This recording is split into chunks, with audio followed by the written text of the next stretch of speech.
Public নাকি সবই খায়, যা দেখে তাই খায়, যা দেখে না তাও খাওয়ার জন্য বসে থাকে। কি একটা অবস্থা।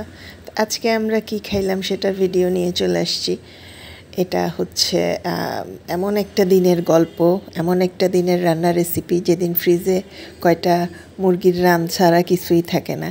সেই খানা দিয়ে কিভাবে একটা মজাদার রেসিপি বানানো যায় সেটা মনে হয় প্রতি ঘরের মায়েরাই ভালো জানে। যখন বাজার কম থাকে এবং দেখা যায় যে ফ্রিজ ঘাটাঘাটি করে কিছুই নেই, পাইলাম খালি কয়েকটা রান। ওই রানগুলো সবসময় আলাদা করে রাখি বাচ্চাদেরকে আলাদা মানে ফ্রাই করে দেওয়ার জন্য। তো এই রান কটাই ছিল, বাজার শেষ, ইভেন একটা আলুও নাই বাজারে, মানে বাসার মধ্যে। তো ওই সব বাজারেও যাওয়া সম্ভব নেই। যে মশলা যেগুলো দেখতেছো এগুলো দিয়ে রেডি করছি মশলা বিরিয়ানির জন্য।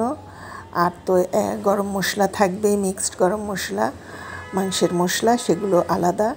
আর হচ্ছে এই কিছু জিনিস ওগুলো ডিপের ফ্রিজে ছিল, ডিপের টমেটো 3টা ভালো করে পেস্ট করে নিছি। ঝালটা নিজের মতো দিবে। আমি কাবাব চিনি, গোলমরিচ সব দিয়েছি, লং এলাচি দারচিনি খুবই পরিমাণে কম।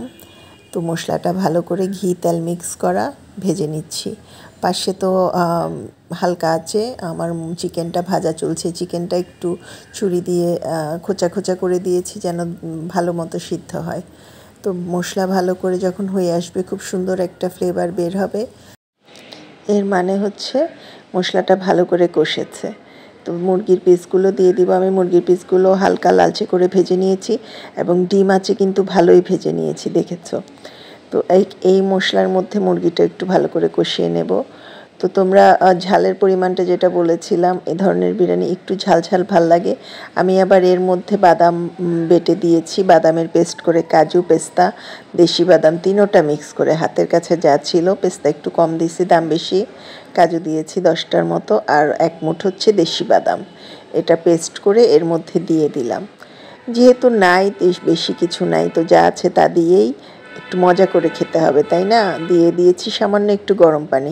আমি সব সময় রান্নাতে গরম পানি ব্যবহার করি, স্বাদ মতো লবণ। গরম পানিতে তরকারিটা মজা হয়, টেস্টি হয়। 1 চামচের মতো লবণ দিয়েছি, লাগলে পরে আবার দেব। মুরগিটা একটু সিদ্ধ করে নিব ভালো করে। এখন দিয়ে দিচ্ছি ভাজা জিরার গুঁড়ো, গরম মশলার গুঁড়ো, আর হচ্ছে একটু সামান্য লাল মরিচ। আর হচ্ছে এই যে লাল মরিচের কথা তো আগেই বললাম। গরম মশলার গুঁড়োর মধ্যে যদিও সব কিছু করে নিয়েছি পেস্ট, আবার একটু ভাজা গুঁড়োর মশলাও দিলাম। তো এটা খুব ভালো করে কষিয়ে নিচ্ছি। এটাতে আছে কোনো হলুদ দেইনি, লাল মরিচ দিয়েছি আর যাবতীয় গরম মশলা দিয়েছি। 10 মিনিট পরে তোমাদের দেখাচ্ছি মুরগি, যেহেতু আমি অলরেডি 15 মিনিটের মতো ভেজেছি কম আছে, আবার 10 মিনিট মশলায় কষালাম। তো মুরগিগুলোর পিসগুলো তুলে ফেললাম। এই যে পোলাও চাল ধুয়ে পানি ঝরিয়ে রেখেছিলাম।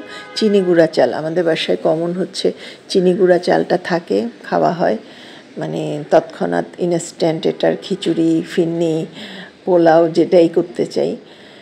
তো এই চালটা দিয়ে ভালো মতো নাড়াচাড়া করে নিব। এখানে আর কোনো এক্সট্রা মশলা দেইনি। তোমাদের মন চাইলে তোমরা অনেক কিছু দিতে পারো। আমি কিছু কাঁচামরিচ দিব শেষে, সেগুলো ডিপে আছে বলে এখন দিলে একদম ভ্যাত্তা হয়ে ঝাল বেশি বের হবে, এই মরিচটা বেশি ঝাল। তো একটু চালটা ভাজা ভাজা করে নিচ্ছি আর দিয়ে দিচ্ছি 1 পোয়ার মতো দুধ। দুধটা হচ্ছে এটা ড্যানো গুলিয়ে রেখেছি কুসুম গরম পানি দিয়ে, ঘন করেই গোলানো। কাপটা ধুয়ে আর একটু পানি দিলাম।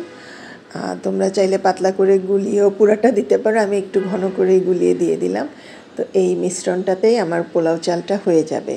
যখন ফুটে উঠবে তখন এটার নিচে একটা আমরা সবসময় তাওয়া বসিয়ে দিই, যেহেতু চুলোয় করি, চুলার আঁচ বেশি। তাওয়া বসিয়ে দিলে সুন্দর মতো হয়ে একদম ফুটে যাবে। দমে দিয়ে রাখা, জোশে দিয়ে রাখা যেটা বলে। তো চালটা হাফের বেশি যখন হয়ে এসছে তখন মুরগির মাংসগুলো দিয়ে দিব। এগুলো হচ্ছে মধ্যবিত্ত ফ্যামিলির চটজলদি রান্না।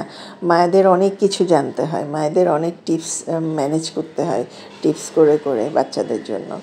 আর বাচ্চারা তো সব কিছু জানে না। বাচ্চারা ওয়াও বিরিয়ানি দেখে বলে বিরিয়ানি করছো, বাস দে আর হ্যাপি, মায়েরাও হ্যাপি। তো এটা হচ্ছে এই যে মায়েদের বললাম যে মায়েদের অনেক কিছু জানতে হয়, ঠেলায় পড়ে জানতে হয়, গাতায় পড়ে জানতে হয়, ঠেকে ঠেকে জানতে হয়। মায়েদেরকে কিন্তু কেউ কিছু হাতে ধরে শেখায় না। তো এটা ঢেলে দিচ্ছি, একটু জোশ পাবে, একটু দমে থাকবে। দমে থাকলে যেটা হবে আর কোনো পানি টানি না। এই যে দেখাচ্ছি চালটা ফুটে উঠেছে, একটু লাস্ট নাড়াচাড়া করে আর একটু দমে রেখে তুলে নেব। এটা মোটামুটি হয়ে গেছে, সুন্দর ফ্লেভারে ঘর ভরে গেছে। আমাদের ছোট্টটা দৌড়ে এসছে, কী রান্না করতেছো? বিরিয়ানি। ও, তার মানে ভালো হয়েছে। আমি আবার চেখে দেখতে পারি না, আরেকজনকে ডাকি, দেখতো লবণটা। তো লবণ ঝাল সবসময় আমি যেটা বলি স্বাদ মতো দিবা। তোমরা যদি ঝাল বেশি খাও ঝাল দিবা, কম খেলে কম দিবা, লবণটা একটু টেস্ট করে দিবা।